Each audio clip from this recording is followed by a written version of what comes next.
السلام عليكم ورحمة الله. المحاضرة رقم 14 في كورس ال HTML. هنكمل في الفورم وهناخد 7 خصائص مهمين في الفورم وبنعمل بيهم شغل ممتاز جدا. آه، يعني ال7 خصائص دول طبعا يعني اقدر استخدمهم في كذا حتة في الفورم. فزي ما حضراتكم شايفين احنا دلوقتي فاتحين الفورم قدامنا وحاطين مجموعه من الخصائص فيرست نيم من الفيلدز، قصدي الحقول يعني. فيرست نيم، اللاست نيم، بيرث داي، تايم، ايج، الراديو باتن، التشيك بوكس، السيرش، وهكذا. فاول حاجه هناخدها النهارده، عندي حاجه مهمه جدا اسمها الريكوايرد، خاصيه مهمه جدا اسمها ريكوايرد.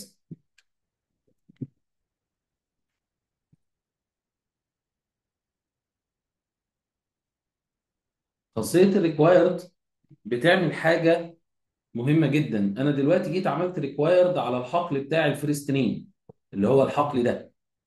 معنى كده ان الفيرست نيم، الحقل اللي احنا واقفين عليه دلوقتي بالماوس، اللي احنا واقفين عليه ده هيبدا يعمل معايا حاجه. طب هيعمل ايه؟ لو انا جيت دلوقتي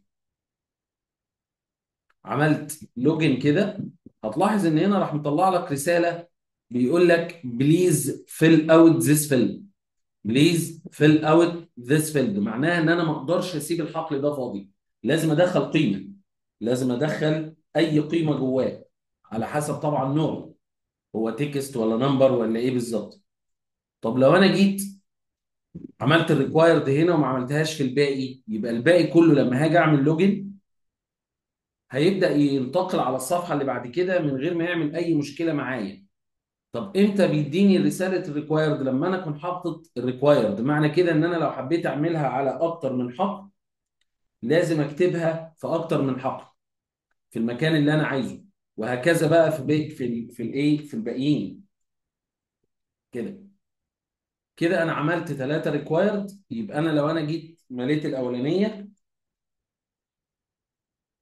وجيت عملت لوجن، هتلاقيه راح مطلع على تاني واحده بيقول لي اديني الريكوايرد بتاعها بليز فيل اوت ذيس فيلد. طب كتبت الثانيه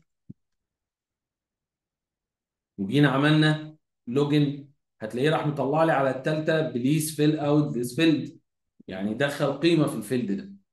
دي كده الخاصيه الاولى النهارده. الخاصيه الثانيه خاصيه بتخص الراديو باتن والتشيك بوكس.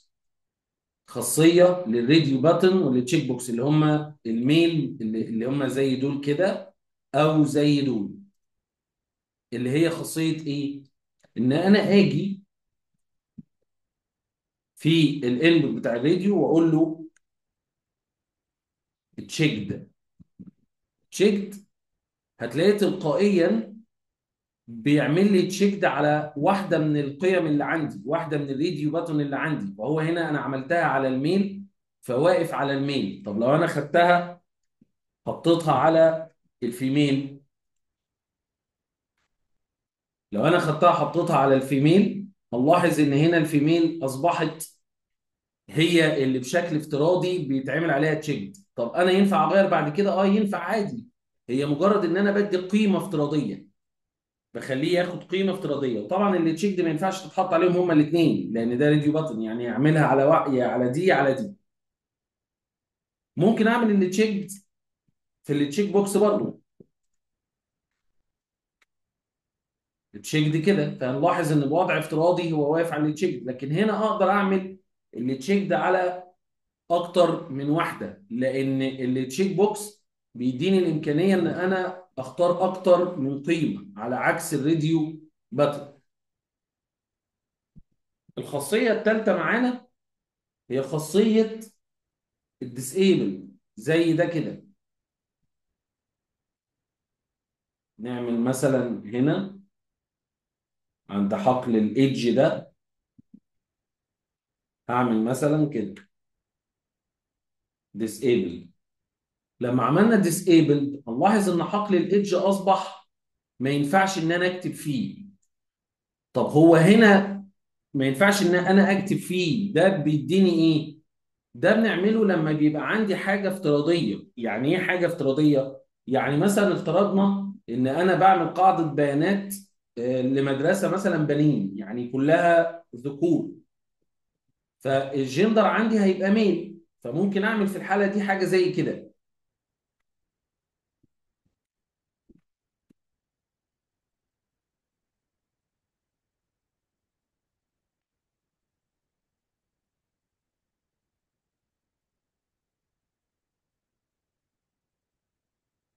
input type text، وهاجي اعمل كده، بس معاها هروح عامل value بتساوي ذكر. فهنلاحظ ان افتراضيا الجندر ظهرت معايا اهي، وادي ذكر ظهرت معايا، والديسيبل ده قفلها. يعني ايه الديسيبل ده قفلها؟ يعني انا هنا مش هعرف اغير قيمه الذكر دي. دي بنعملها لما يبقى عندي قيمه افتراضيه وانا عارف ان هي عمرها ما هتتغير، فبحط قيمه القيمه اللي انا عايزها ومعاها كلمه disabled، فبيقفل لي الحقل اللي انا هشتغل عليه. يبقى كده عرفنا ان الريكوايرد معناه ان انا لازم ادخل قيمه في الحقل. عرفنا ان تشيكد بتشتغل مع الراديو باتون، والتشيك بوكس ومعناها ان انا بختار قيمه بشكل افتراضي ممكن اغيرها بعد كده. disabled معناها ان انا بقفل الحقل على قيمه جواه مش عايز اغيرها. في الحاله دي بنفضل ان احنا نشتغل مع الفاليو. طيب، الحاجه الخامسه عندي الاي دي. الاي دي لو حضراتكم تلاحظوا موجود في كل الحاجات، يعني اقدر احطه في كل العناصر بتاعتي كده. الاي دي ليه وظائف كتيره جدا. ليه وظيفه مهمه جدا في السي اس اس وفي الجافا سكريبت، هنتطرق ليها في شرح السي اس اس والجافا سكريبت. وليه وظيفه هنا معايا في الاتش تي ام ال، اللي هي ايه؟ انا عندي هنا ليبل اهو، وعندي انبوت. الليبل هنا واخد فور، انا عايز اربط الليبل ده بالانبوت ده باستخدام الفور دي. فبعملها ازاي؟ هاجي اقول له مثلا هنسمي الليبل ده اف ان، اختصار لكلمه فيرست نيم، وهاجي الاي دي هقول له اف ان، اختصار لكلمه الفيرست نيم. مجرد ما ادوس على الفيرست نيم هتلاقيه تلقائيا وقف على العنصر بتاعها. تعالوا نعملها مره كمان. هاجي في الليبل بتاع اللاست نيم هقول له ال ان لاست نيم، وهاجي على الاي دي بتاع الانبوت بتاعها هقول له ال ان لاست نيم. فلما اجي ادوس على لاست نيم بالماوس تلقائيا يقف جوه الانبوت بتاعها. تعالوا نعملها مره كمان مع ال الجندر. مثلا هاجي هنا الاي دي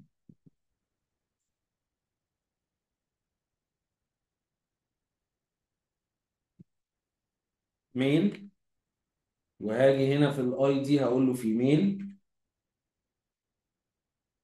وتعالوا نعمل دي ليبل فور. هنا هكتب ميل. بكتب ميل ليه؟ لان انا كاتب في الاي دي عندي هنا ميل، يبقى اكتب في الفور بتاعها ميل. نفس الكلام هنا هيبقى ليبل فور هنا في الميل كده. كده انا عملت الاي دي ميل، والفور اللي في الليبل ميل. هنا الاي دي في ميل في الانبوت، وهنا في الليبل في ميل. فلما اجي ادوس دلوقتي على ميل او في ميل، انا كده بقتش محتاج ادوس على الدايره نفسها، بقيت ممكن ادوس على الكلمه اللي بره. كده انا بربط الليبل بالانبوت بتاعه. تمام. من ضمن الحاجات برضو اللي هناخدها النهارده مهمه جدا النيم. النيم ده من الحاجات المهمه جدا. النيم بيستخدم في حاجات كتيره قوي. حاجتين مهمين هما اللي انا هركز عليهم. رقم واحد، ان النيم ده اللي بيرتبط بالباك اند بتاعي.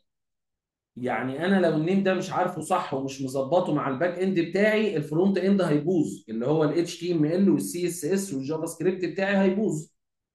لكن لو انا ربطه صح بالباك اند، الفرونت اند هيشتغل مع الباك اند مظبوط. يبقى دي اول وظيفه. طب انا بعرف منين الفرونت اند والباك اند؟ اكيد لما انت بتشتغل بيبقى في تيم شغال معاك، فرونت اند فريق شغال معاك في الفرونت اند وفريق شغال معاك في الباك اند، او انت اللي بتعمل الوظيفتين في فرونت اند وباك اند. في الحاله دي لازم تظبط ده مع الباك اند، يعني بيبقى نفس المسمى. طيب النيم ليه وظيفه تانيه. النيم ليه وظيفه تانيه مهمه جدا، اللي هي ايه؟ ليه وظيفه بتشتغل مع الاكشن والميثود. بيشتغل مع الاكشن والميثود. فلو انا جيت قلت له هنا مثلا كمثال، هنروح لصفحه، تعالوا نعمل صفحه كده تانية.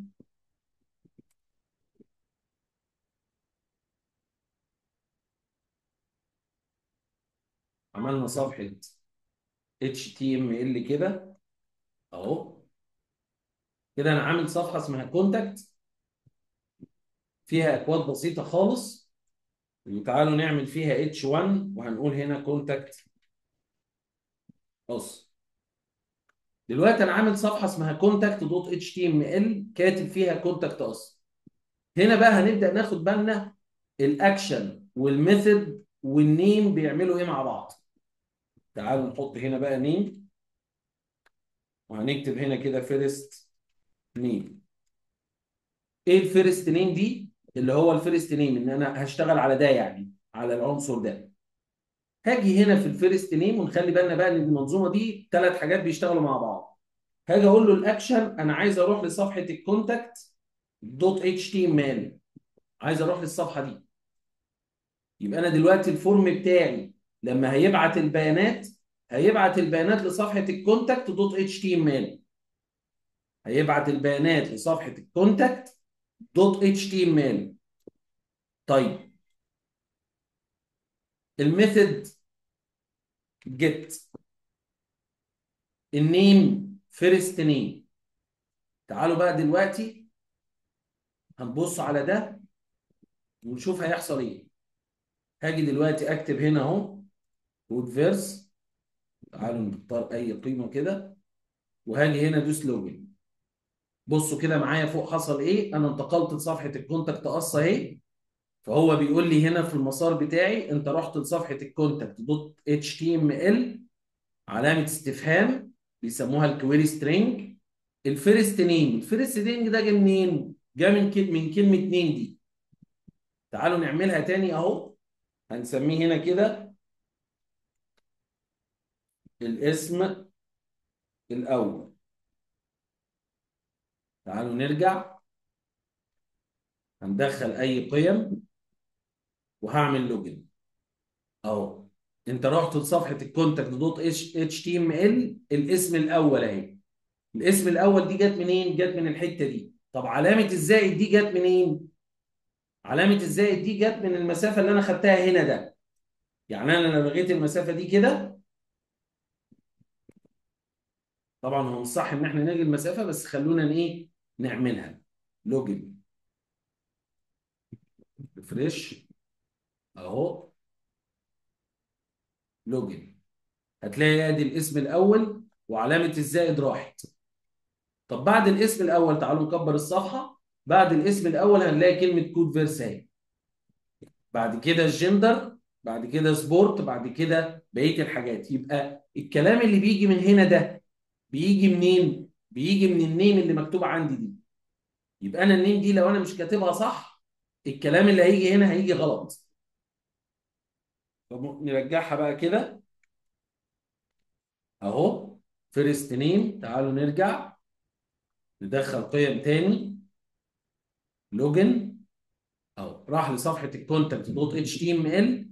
ادي الفيرست نيم، وادي بعد كده كود فيرس اللي هي الكلمه اللي انا كتبتها عندي في الصفحه. طيب معنى كده ان انا كل ما احط نيم هنا لاست نيم، نرجع نعمل ريفريش. تعالوا نحط قيم، ادي كود فيرس. كده انا حاطط كود فيرس هنا، اكاديمي تاريخ، عملت لوجن. نلاحظ هنا اللي حصل ايه. ادي انا انتقلت لصفحه الكونتاكت اتش تي ام ال، فيرست نيم كود فيرس، اللاست نيم اكاديمي. اللي احنا كاتبينهم. يبقى النيم وظيفتها انها بتنقل البيانات للباك اند، تنقل البيانات للسيرفر.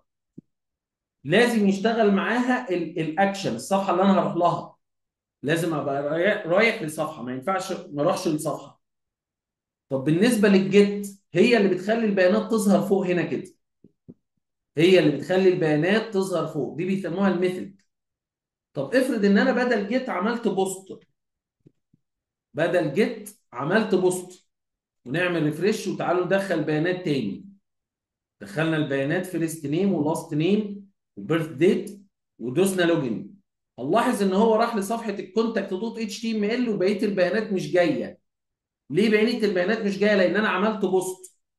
الفرق اللي ما بين الجيت والبوست ان الجيت بيبعت البيانات للسيرفر من غير، وهو بيظهر البيانات يعني من غير اخفاء البيانات. البيانات بتفضل ظاهره في اليو ار ال، في العنوان عندي. لكن البوست بتبعت البيانات للسيرفر وبتخفي البيانات. يعني ده نقدر نقول عليه اول خطوه من خطوات حمايه البيانات عندي في الويب سايت بتاعي. ازاي احمي البيانات في الويب سايت بتاعي؟ ان انا اعمل الميثود اللي في الفورم بوست. ونخلي بالنا ان النيم والاكشن والميثود منظومه كامله على بعض، ما ينفعش حاجه فيهم تبقى غلط. النيم ده الاسم اللي بيظهر في اليو ار ال، الاكشن الصفحه اللي احنا بنروح لها على السيرفر بتاعنا، الميثود جيت او بوست. جيت البيانات بتبقى ظاهره في اليو ار ال، بوست البيانات بتختفي من اليو ار ال، والاثنين بيبعتوا الداتا للسيرفر. طب هل في ميثودز ثانيه؟ في، هنتطرق ليها في الشرح ان شاء الله في المحاضرات الجايه. كده احنا في المحاضره خدنا ايه؟ خدنا الاكشن، الميثود، النيم، الاي دي، الريكوايرد، الديسيبلد، اللي تشيكد. تمام كده احنا خلصنا المحاضره رقم 14. شير ولايك للقناه، يا رب الفيديو يكون عجبكم. شاركوه مع زمايلكم. السلام عليكم.